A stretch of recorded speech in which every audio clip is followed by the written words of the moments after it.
Hi friends, என்ன recipe செய்கிறேன்னு பார்த்தீங்கன்னா பருப்பு சாதம் தான். இது என்னோடய ஸ்டைலில் நான் எப்படி செய்கிறேன்னு சொல்லி பார்க்குறேன்.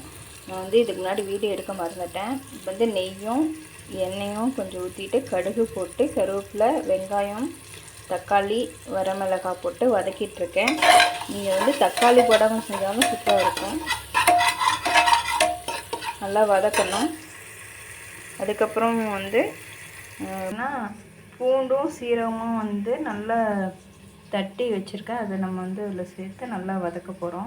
இப்போ பார்த்தீங்கன்னா பூண்டும் இந்த சீரகமும் தட்டி வச்சுருக்கோம்ல, அது நல்லா போட்டு நல்லா வதக்கணும். இப்போ பார்த்திங்கன்னா பூண்டும் அந்த சீரகம் தான் இதுக்கு மெயினே. அதோட ஸ்மெல் செம்மையாக இருக்கும். பருப்பு சாதத்துக்கோட மெயின் டேஸ்ட்டே அந்த பூண்டு சீரகமும் ஒன்றா தட்டி சேர்த்துறது தான். அப்புறம் அடுத்து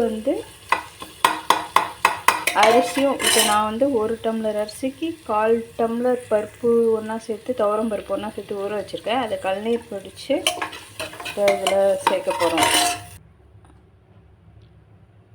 இப்போ பார்த்திங்கன்னா அரிசி போட்டாச்சு. இப்போ அரிசி போட்டு தண்ணி ஊற்றியாச்சு. இப்போ தேவையானாலும் உப்பு போட்டுக்கலாம். அப்புறம் மஞ்சத்தூள் போட்டிருக்கேன். இப்போ 1 டம்ளர் அரிசிக்கு 2 டம்ளர் தண்ணி ஊற்றுவோம். இது பருப்போடு சேர்த்து 1/4 டம்ளர் வந்துச்சுங்களா, அப்போ 3 டம்ளர்கிட்ட ஊற்றணும். இது கொஞ்சம் எக்ஸ்ட்ரா சேர்த்து ஊற்றிருக்கேன் நான். பருப்பு சாதத்துக்கு கொஞ்சம் எக்ஸ்ட்ரா சேர்த்து தண்ணி ஊற்றும்போது கொஞ்சம் கொலன்னு வரும். அப்போ சாப்பாடு செம்ம டேஸ்ட்டாக இருக்கும். இப்போ மூடி போட்டு மூடி வச்சுட்டு சாப்பாடு விசில் ரெடி ஆனதுக்கப்புறம் நான் உங்களுக்கு காமிக்கிறேன்.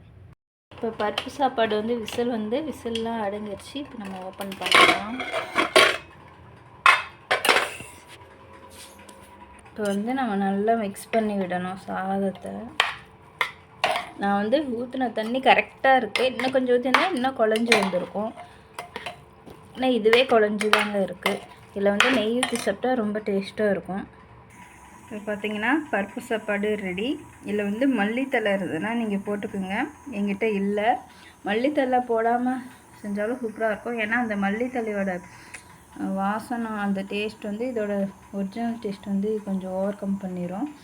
அது அவங்களுக்கு பிடிச்சதுன்னா போட்டுக்குங்க, இல்லைன்னா இல்லை. அதுக்கப்புறம் முட்டை பொரியல் மாதிரி அதோட ரெசிபி ஷார்ட்ஸில் போட்டுருக்கேன்.